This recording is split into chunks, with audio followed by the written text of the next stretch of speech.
Пандемія наробила суєти усім, у тому числі і церкві.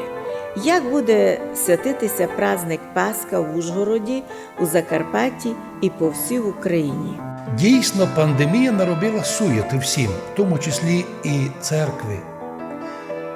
Ото дійсно, коли люди не мають можливості свободно прийти до церкви, або не хочуть прийти, коли там много людей, або не можна бути, коли много людей мусить дистанцію держати. Ну, як буде святитися Пасха, ми думаємо, зробимо так. Ми попробуємо святити Пасхи не одноразово, а, наприклад, напишемо розписання, що Пасхи будуть святитися, наприклад, зрана, примерно так, наприклад, з 4 годин рана, і кожну півгодинки по 50 людей зайшли на територію двора церковного на розстоянні по один чоловік на 10 квадратних метрів, як вимагають тут власти, посвятили і на одні ворота виходять, на другі знову заходять другі 50. І так до обіда або цілий день, якщо потрібно. Головне є, щоб з нами не робили таке чудо, яке робили в прошлому році, коли поліцаї прийшли до нас і били в двері, щоб ми закрили двері і нікого більше до церкви не пущали. Ми їм тоді предлагали, пожалуйста, ви можете допомогти нам, коли йде богослужіння, якщо ви видите якогось чоловіка без маски, а у нас написано, без маски не заходити. Хтось зайшов без маски, може той якийсь провокатор від якихось служб. Откуда ми знаємо? Ну такий чоловік сам несе відповідальність, і якщо такого чоловіка увидить поліція, може дати йому сперва замічання, а потім, якщо він слухається, то й покарати. Однак не так, щоб просто прийти, случайних людей пофотографувати і сказати, от вони мають порушення.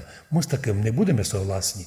І на Пасху поліція запускає на воротах людей. Ми согласні. Кілька у дворі, наприклад, на 2000 квадратних метрів, на ті 200, кілька там буде у нас людей, може зайти, наприклад, 20 або 200, запустили, посвятили, 20 минут і йдуть. Примерно так може бути. Ну як ото буде точно, порадимося з архієреєм нашим, митрополітом Фьодором, і будемо так робити, як нам благословить предстоятель Української православної церкви Блаженніший Онуфрій і як наш митрополіт, а не як якісь другі рекомендації, які відношення до церкви не мають. Помнім правило, церква Христова не може слухати хоч кого, тільки согласовано і єдине мнення, котроє передається від предстоятеля церкви до правящих архієреїв.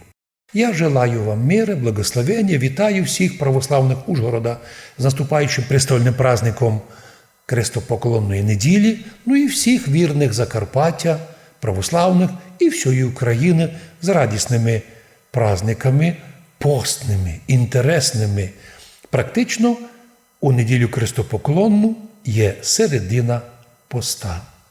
Мир і благословення всім нашим людям. Желаємо, щоб Бог дав нашій церкві православній благодатну духовного єдинства всіх людей, архієреїв, священноначалія. Най Бог дасть, щоб мир нагородив і нашу державу, Україну, щоб було здоров'я всім громадянам України. Желаємо, щоб мирно рішали свої вопроси і греко-католики Закарпаття.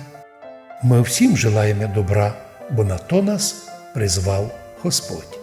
І з Богом святим. На цьому передачу закінчуємо. Будьте здорові!